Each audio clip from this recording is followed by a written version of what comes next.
Voici un nouveau podcast qui parle de la mobilité internationale et qui va rejoindre la galerie des 2000 interviews disponibles sur françaisdanslemonde.fr.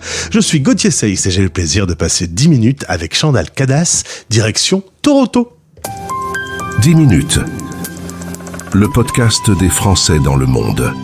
françaisdanslemonde.fr.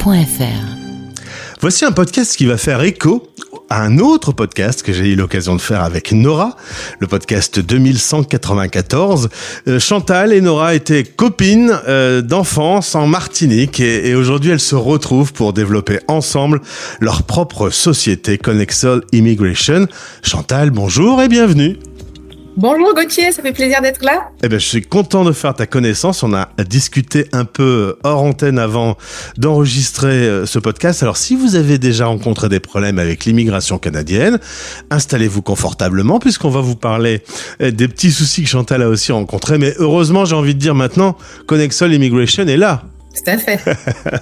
On revient en Martinique et plus précisément au pied de cette jolie montagne. Nous voilà Morne Rouge. C'est un lieu qui t'évoque quoi, si je t'en parle comme ça là maintenant? La fraîcheur. Un beau décor hein, quand même. Un beau décor, ça c'est sûr, oui. Ben oui, les Antilles, c'est très beau. D'ailleurs, tu y retournes de temps en temps puisque tu peux télétravailler. Donc tu m'as dit que tu venais d'y passer 3 mois. Tout à fait, c'est ça, oui.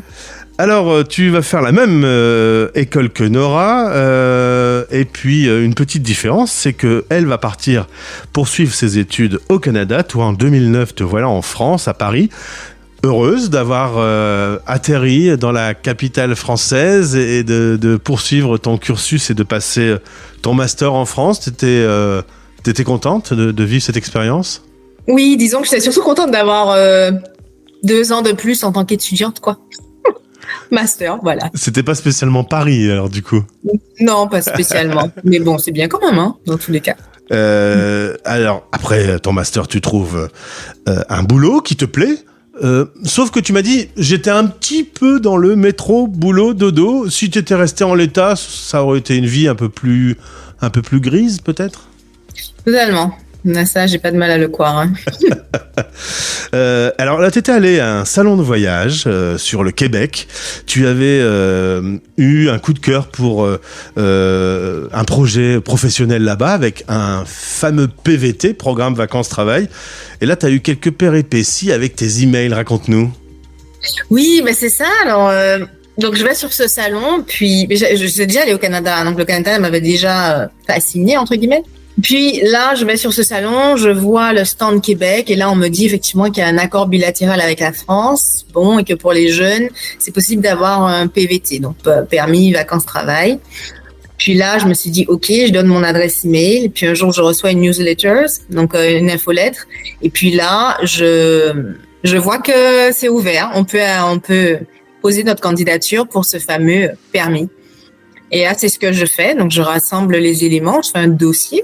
Puis j'envoie à la poste. Tu payes d'ailleurs, il faut payer un peu d'argent. Ouais, il faut payer, bon, déjà l'envoi, mais aussi à l'époque, il me semble que c'était 150 € pour le visa, pour avoir plutôt pour le permis.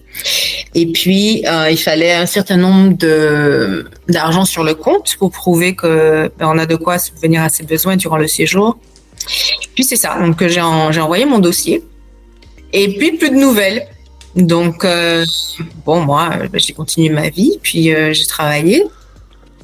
Puis un beau jour, je me dis, il faudrait quand même que j'appelle l'ambassade parce que j'ai pas eu de nouvelles. C'est quand même un dossier qui m'a pris du temps. Bon.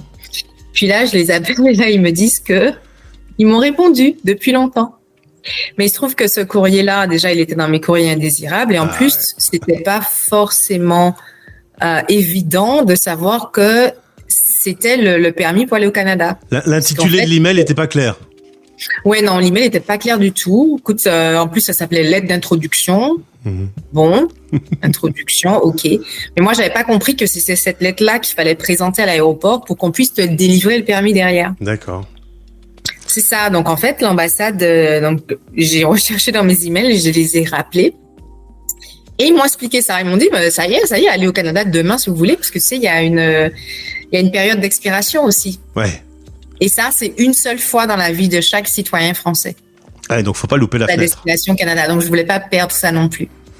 Donc résultat, tu te retrouves avec un job que t'aimes bien à Paris, une proposition d'aller faire un PVT au Canada. Bon, le choix va être vite fait. Tu voulais apprendre l'anglais, tu voulais découvrir un peu plus le pays, donc tu vas décider de changer de vie. C'est ça. J'ai posé ma démission et puis j'ai remis mon appartement et puis j'ai quitté la France. Alors tu vas un peu vivre à Montréal, mais tu trouves que c'est un peu trop francophone pour toi, comme tu voulais mieux maîtriser l'anglais. Résultat, tu décides de t'installer à Toronto. Montréal-Toronto, 5 heures en voiture, 1h30 en avion. C'est pas si loin, mais le pays est grand, donc il y a quand même un autre monde. Surtout que cette fois-ci, Toronto est très anglo-saxon dans sa culture. Totalement. Toronto, c'est un petit New York. Donc, même au niveau, tu sais, quand tu arrives, tu vois Dundas Square. Dundas Square, c'est un petit Times Square. Donc, même l'architecture, tu vois, les gens, déjà le fait que ce soit qui parlent tous anglais. Il y a un autre peps, en fait, je trouve, qui fait très nord-américain, justement. Alors, le Canada est organisé avec des provinces, donc c'est 2 provinces différentes. Et là, tu vois vraiment des différences. C'est pas le même quotidien quand on est montréalais ou quand on vit à Toronto? Oui, non, c'est pas le même quotidien, non. Montréal, c'est un peu, on va dire, pour faire une caricature, c'est un peu un style européen, un tout petit peu, versus Toronto, qui est déjà un style plus américain. Mm-hmm. Tu vois, donc je trouve que ça va beaucoup plus vite. Toronto, donc, je trouve que c'est beaucoup plus cosmopolite, ça draine beaucoup plus de monde. C'est le poumon économique du Canada, donc tu as tous les sièges sociaux et tout ça. L'architecture, elle n'est pas la même. La baguette, la fameuse baguette que tout le monde recherche en Amérique du Nord, il n'y en a pas à Toronto, versus à Montréal, on peut trouver des pâtisseries françaises et tout ça. D'accord. Donc, tu sais, même dans la culture, la façon de vivre et tout ça, c'est différent.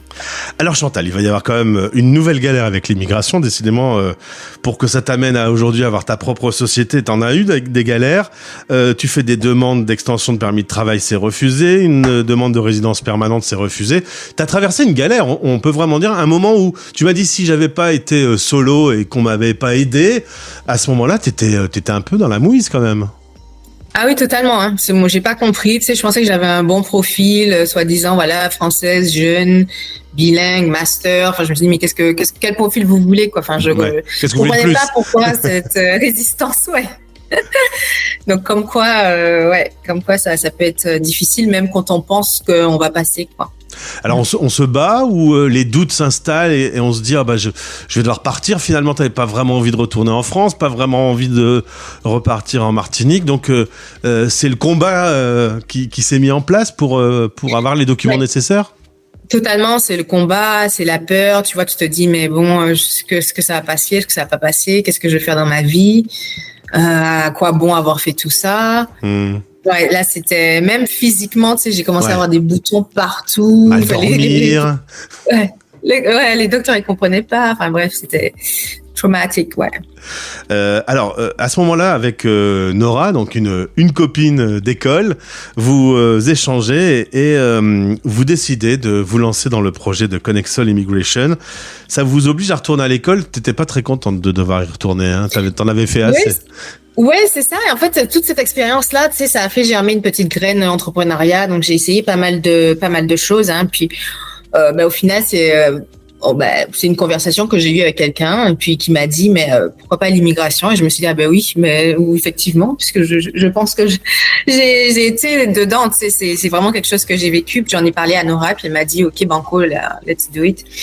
Et puis, ouais, effectivement, comme tu sais, l'immigration, c'est très réglementé. On est particulièrement surveillé par le gouvernement.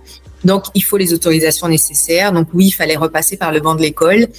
Et puis, le français fait on voudrait aussi pouvoir représenter les gens au Québec. Il se trouve qu'il faut aussi un autre type de permis, donc un autre examen. Donc, voilà, c'était assez long en termes, on va dire, scolaires, techniques scolaires, ouais. Quand on est francophone et qu'on a ce désir de Canada, c'est vraiment important de passer par une structure comme la vôtre pour arriver à comprendre, trouver le bon visa, faire les bonnes démarches.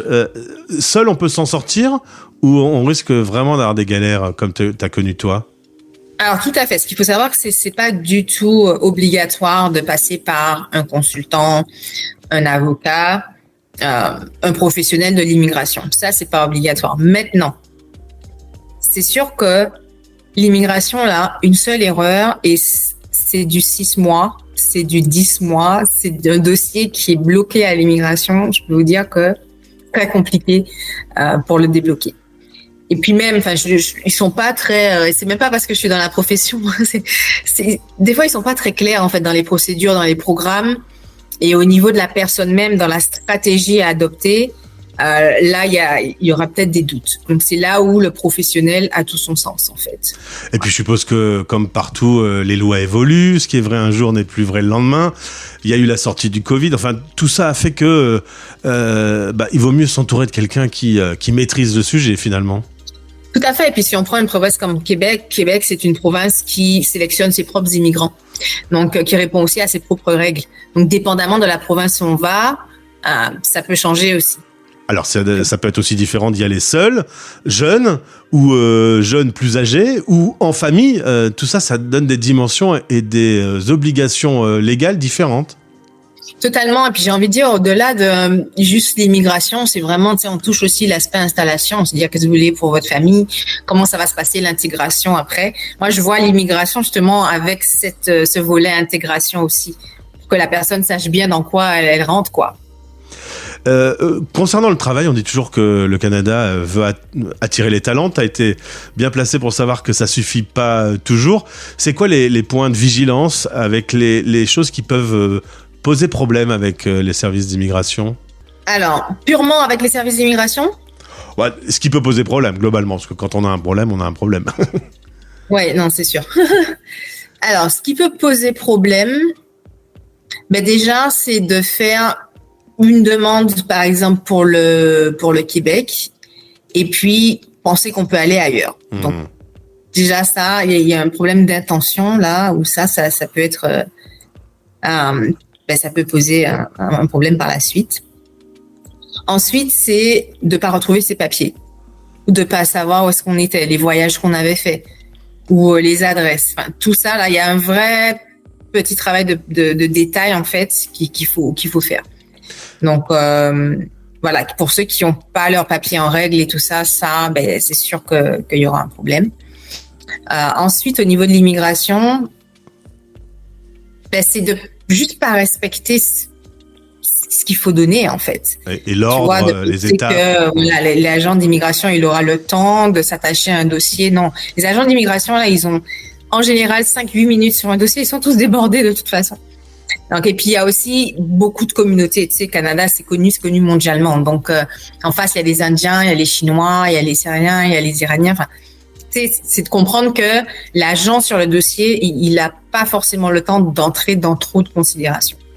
On a eu Lara qui a vécu en famille une expatriation qui s'est un peu mal passée avec l'immigration. Le dossier a été rejeté. C'était une erreur. L'erreur arrive souvent? Alors, j'en vois pas souvent, mais oui, j'en ai déjà vu. J'aurais pas dit souvent de mon expérience, en tout cas. En tout cas, c'est un bon moyen, sachant que quand on se prépare à vivre l'expatriation, le mieux, c'est de vous contacter très en amont, le plus en amont possible. Totalement. L'immigration, c'est des grosses décisions, ça se prépare vraiment. Il faut au moins un bon 6 mois, 1 an à l'avance, voire plus, pour savoir exactement dans quelle démarche on va entrer. C'est surtout ça. Là, la stratégie, c'est le point clé. Le diagnostic, c'est le point clé.